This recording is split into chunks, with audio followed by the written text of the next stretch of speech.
Hi friends, welcome to Badri moms lifestyle. చాలా రోజుల తర్వాత అయితే మన ఛానల్లో లాంగ్ వీడియో అయితే పోస్ట్ చేస్తున్నానండి. ఎందుకంటే హాలిడేస్లో పిల్లలతో టైం స్పెండ్ చేయడానికి టైం సరిపోయింది, అందుకని చేయలేకపోయాను. మా ఛానల్ ఎవరైనా కొత్తగా చూస్తున్నట్లయితే సబ్స్క్రైబ్ చేసుకోండి ఫ్రెండ్స్. వీడియోని స్కిప్ చేయకుండా చివరి వరకు చూడండి. నేనైతే ఫిష్ కర్రీ, ఫిష్ ఫ్రై అయితే చేశాను. టేస్ట్ అయితే చాలా బాగుంది. వీడియోని స్కిప్ చేయకుండా చివరి వరకు చూడండి ఫ్రెండ్స్. వీడియో నచ్చితే లైక్ చేయడం మాత్రం మర్చిపోకండి. పిల్లలు కర్రీ కన్నా కూడా ఫ్రై ఎక్కువ తింటారండి. అలాగని డీప్ ఫ్రై అయితే కాదండి, తవా ఫ్రై అయితే చేశాను. టేస్ట్ అయితే చాలా బాగుంది. ముందు స్టవ్ ఆన్ చేసి ప్యాన్ పెట్టుకొని కర్రీకి సరిపడా ఆయిల్ అయితే పోసుకోవాలి. ఆయిల్ హీట్ ఎక్కగానే ఆనియన్స్ని అయితే వేసుకోవాలి. నేనైతే ఒక 3 పెద్ద సైజు ఆనియన్స్ని అయితే కట్ చేశాను. ఇప్పుడు ఆనియన్స్ని, పచ్చిమిర్చిని అయితే దీంట్లో వేసుకోవాలి. నాన్ వెజ్ చేసేటప్పుడు ఆయిల్ అన్నది ఎక్కువ వేసుకోవాలండి, లేకుంటే కర్రీ అన్నది అంత టేస్ట్ ఉండదు. సో ఆయిల్ అన్నది కొంచెం ఎక్కువ వేసుకోవాలి. ఆనియన్స్ అన్నిటిని ఒకసారి ఇలా కలుపుకున్న తర్వాత మూత పెట్టేసి కొంచెం సేపు అయితే మగ్గనివ్వాలి. ఈలోపు దీంట్లోకి కావాల్సిన మసాలాను అయితే ప్రిపేర్ చేసుకోవాలి. ముందు స్టవ్ ఆన్ చేసి చిన్న ప్యాన్ పెట్టుకొని దాంట్లోకి ధనియాలు, జీలకర్ర, చెక్క, లవంగ, యాలకులు ఇవన్నీ వేసుకొని ఒకసారి అయితే ఈ విధంగా రోస్ట్ చేసుకోవాలండి. ఇలా ఫ్రై చేసి కనుక పొడి చేసుకోవటం వల్ల టేస్ట్ కూడా చాలా బాగుంటుంది. ఇలా అప్పటికప్పుడు చేసుకున్నాం అనుకోండి, కర్రీ కూడా చాలా రుచిగా ఉంటుందండి.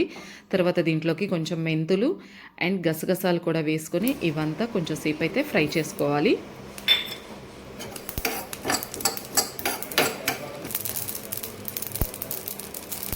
ఇవైతే ఫ్రై అయిపోయినాయండి. ఇప్పుడు స్టవ్ ఆఫ్ చేసి పక్కన పెట్టేసి కొంచెం చల్లారిన తర్వాత వీటిని అయితే మిక్సీ జార్లోకి తీసుకొని మెత్తగా పౌడర్ అయితే చేసుకోవాలి.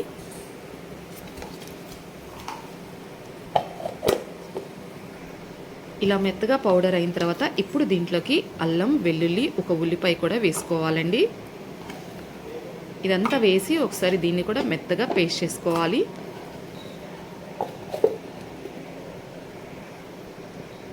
ఇలా మెత్తగా పేస్ట్ అయిన తర్వాత దీన్ని అయితే పక్కన పెట్టుకోవాలి.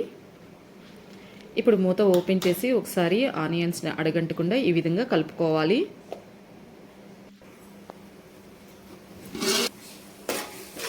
ఇలా కలిపిన తర్వాత ఇప్పుడు దీంట్లోకి టేస్ట్కి తగ్గ సాల్ట్, కొంచెం పసుపు కూడా వేసుకోవాలి.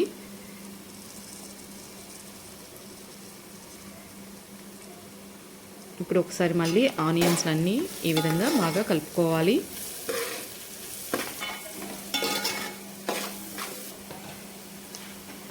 ఆనియన్స్ బాగా ఫ్రై అయిన తర్వాత ఇలా కరివేపాకు వేసుకొని కొంచెం సేపు అయితే మగ్గనివ్వాలి. తర్వాత మూత ఓపెన్ చేసి ఒకసారి ఈ విధంగా కలుపుకొని ఆల్రెడీ ప్రిపేర్ చేసుకున్న మసాలాను అయితే దీంట్లో వేసుకోవాలి. ఇది కూడా వేసి ఈ విధంగా పచ్చివాసన పోయే వరకు అయితే ఫ్రై చేసుకోవాలి.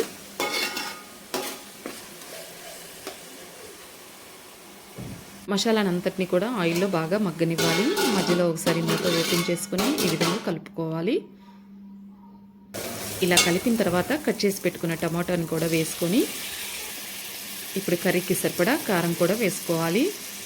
ఇలా వేసిన తర్వాత కొంచెం వాటర్ అనేది పోసుకొని మూత పెట్టేసి టమాటాలను అయితే బాగా మగ్గనివ్వాలి. ఇలా వాటర్ పోసుకోవటం వల్ల గ్రేవీ అనేది అడుగంటకుండా ఉంటుంది. టమాటాలు మగ్గేలోపు ఫిష్ ఫ్రై అయితే ప్రిపేర్ చేసుకుంటున్నాను. ముందైతే దీంట్లోకి కారం, పసుపు, సాల్ట్, ధనియాల పౌడరు, గరం మసాలా, ఒక నిమ్మకాయ, ఆయిల్ కూడా పోసుకొని ఇదంతా బాగా కలుపుకోవాలి.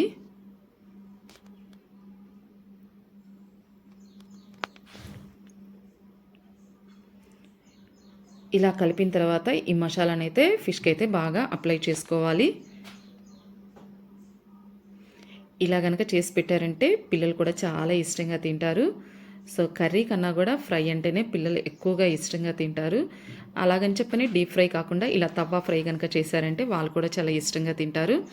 ఇలా ఫిష్ ముక్కలకి అన్నిటికీ మసాలాని బాగా అప్లై చేసుకోవాలి.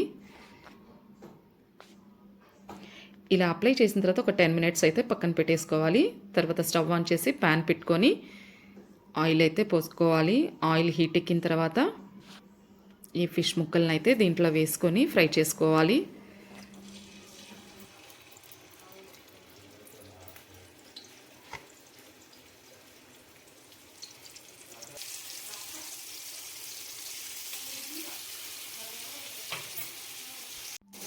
మధ్యలో ఒకసారి మూత ఓపెన్ చేసి గ్రేవీ అడగంటకుండా ఈ విధంగా కలుపుకోవాలి.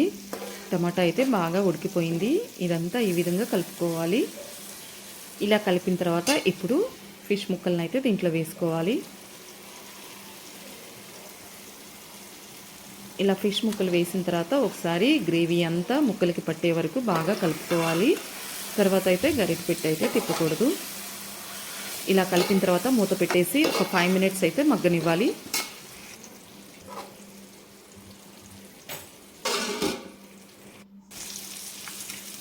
ఇప్పుడు ఫ్రై అయితే ఒకసారి మళ్ళీ రెండో వైపు కూడా ఈ విధంగా తిప్పుకొని ఫ్రై చేసుకోవాలి. నేనైతే కర్రీ చేసేటప్పుడు ప్రతిసారి కొన్ని ముక్కలు అయితే తీసి ఇలా తవ్వ ఫ్రై అయితే చేస్తాను. టేస్ట్ అయితే చాలా బాగుంటుంది. చక్కగా ముక్కలన్నిటికీ మసాలా అప్లై చేసి కనీసం ఒక 10 మినిట్స్ అయినా సరే పక్కన పెట్టేసిన తర్వాత ఫ్రై చేయండి. టేస్ట్ కూడా చాలా బాగుంటుందండి. మధ్యలో ఒకసారి మూత ఓపెన్ చేసి ఇప్పుడు దీంట్లోకి అయితే వాటర్ పోసుకోవాలి ముక్కలు మునిగే వరకు. ఇప్పుడు దీంట్లోకి టేస్ట్కి తగ్గ సాల్ట్ కూడా సరిపోయిందో లేదో అన్నది చెక్ చేసుకోవాలి. ఒకవేళ సాల్ట్ కనుక తగ్గిందనుకోండి ఇప్పుడు యాడ్ చేసుకోవచ్చు. ఇప్పుడు ఫైనల్గా కరివేపాకు, పచ్చిమిర్చి అయితే వేసుకోవాలి. ఇలా ఫ్రై చేసిన వాటిలోకి కరివేపాకు కొంచెం ఎక్కువ వేసుకుంటే టేస్ట్ కూడా చాలా బాగుంటుంది. ఫ్రై చూడటానికైతే చాలా బాగుందండి. టేస్ట్ కూడా అంతే బాగుంది. ఏమాత్రం తగ్గలేదండి. ఇప్పుడైతే కొత్తిమీర వేసుకొని ఒక 2 మినిట్స్ అలా ఉంచేసి స్టవ్ ఆఫ్ చేయటమే. ఇలా చేశారనుకోండి పిల్లలు అయితే చక్కగా తింటారండి. ట్రై చేయండి, చాలా బాగుంటుందండి. పెద్దవాళ్ళు కూడా చాలా ఇష్టంగా తింటారు.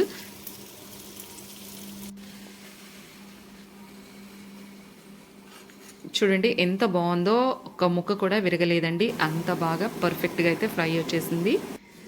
మధ్యలో ఒకసారి మూత ఓపెన్ చేసి కర్రీ చూడండి ఆల్మోస్ట్ అయిపోయిందండి. ఇప్పుడైతే కొత్తిమీర వేసుకొని ఒక 2 మినిట్స్ ఉంచేసి స్టవ్ ఆఫ్ చేసేయటమేనండి.